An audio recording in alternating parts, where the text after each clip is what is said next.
Մեկ րոպե մտածենք ու անցնենք մաս 2-ին։ Դե իհարկե խոսքը Սթիվ Ջոբսի մասին է, ով իր կյանքի ընթացքում ունեցավ շատ վերելքներ ու շատ անկումներ, բայց այնուամենայնիվ նա իր կյանքի այդ անկումները համարեց իր կյանքի ամենամեծ հաջողությունները։ Եթե նրան չհեռացնեին Apple ընկերությունից, նա հնարավոր որ չստեղծեր Next ընկերությունը ու չզարգացներ Pixar ստուդիան։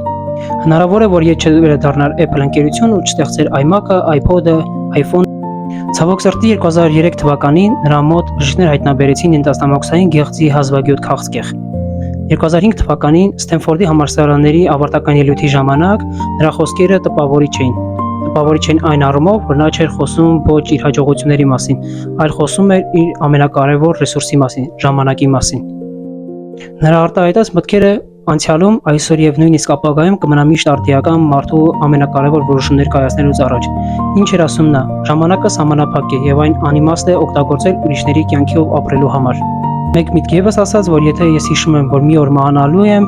այն ինձ իմ կարևոր որոշումներից առաջ ճիշտ որոշում կայացնելու հնարավորություն է տալիս։ Նրա մահից հետո նա ոչ միայն մեզ թողեց iPhone-ը կամ iMac-ը, այլ ամբողջ մի գաղափարախոսություն։